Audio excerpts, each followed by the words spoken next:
നിങ്ങളൊന്ന് ചിന്തിച്ചു നോക്കിക്കേ, എന്തിനായിരിക്കും നമ്മുടെ സർക്കാർ ഈ രാഹുൽ ഈശ്വറിനെ പേടിക്കുന്നത്? നിങ്ങൾ ആരെങ്കിലും കരുതുന്നുണ്ടോ സ്ത്രീത്വത്തെ അപമാനിച്ചതിന്റെ പേരിലാണെന്ന്? ഒരിക്കലും സ്ത്രീത്വത്തെ അപമാനിച്ചതിന്റെ പേരിലല്ല, പ്രതികരിക്കുന്നത് കൊണ്ടും ന്യായത്തിന്റെ ഭാഗത്ത് നിൽക്കുന്നത് കൊണ്ടുമാണെന്ന്. ഇതിൽ കൂടുതൽ എന്ത് തെളിവാണ് നിങ്ങൾക്ക് വേണ്ടത്?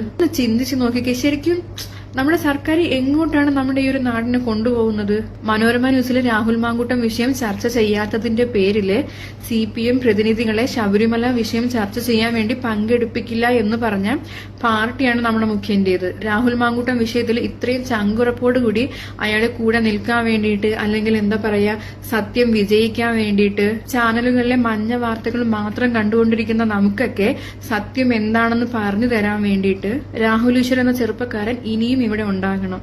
അതുപോലെ തന്നെ നമ്മൾ ഇവിടെ കാണുന്ന അനീതിക്കെതിരേക്ക് പ്രതികരിക്കാൻ ഇതുപോലത്തെ രാഹുൽ ഈശ്വർമാർ ഇനിയും ഇവിടെ ഉണ്ടാകട്ടെ, അല്ലെങ്കിൽ എന്താ പറയാ, പിറന്നു വീഴട്ടെ.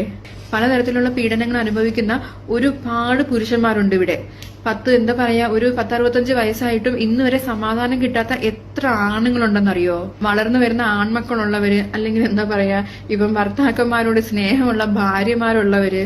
നിങ്ങളൊക്കെ ചിന്തിക്കേണ്ട ഒരു കാര്യം, ഈ പുരുഷന്മാരൊക്കെ ഏതെങ്കിലുമൊക്കെ കള്ളക്കേസിൽ കുടുങ്ങി കഴിഞ്ഞാൽ ഒരിക്കലും ഈ തരത്തിൽ പോവുകയാണെങ്കിൽ ഒരിക്കലും എന്താ പറയാ, ഈ ജന്മം നീതി കിട്ടുമെന്ന് തോന്നുന്നില്ല. അതിനുവേണ്ടിയാണ് ഈ രാഹുൽ ഈശ്വറിനെ പോലെയുള്ളവരൊക്കെ ഈ മെൻസ് കമ്മീഷനൊക്കെ ഇവിടെ തുടങ്ങി വെക്കുന്നത്. ഇപ്പൊ നടന്നുകൊണ്ടിരിക്കുന്ന ഒരു സംഭവം വെച്ച് നോക്കുവാണെങ്കിൽ ശരിക്കും ഈ രാഷ്ട്രീയം കളിച്ച് നടക്കുന്നവന്മാരൊക്കെ ഈ പെണ്ണിനുള്ള നിയമ സംരക്ഷണം മുതലാക്കിയിട്ട് കുറെ പെണ്ണുങ്ങളെ മുമ്പിൽ നിർത്തി കുറെ രാഷ്ട്രീയം എന്ന് പറഞ്ഞ് നടക്കുന്നതല്ലാതെ ഇവിടെ വേറെ എന്തെങ്കിലും ചെയ്യുന്നുണ്ടോ?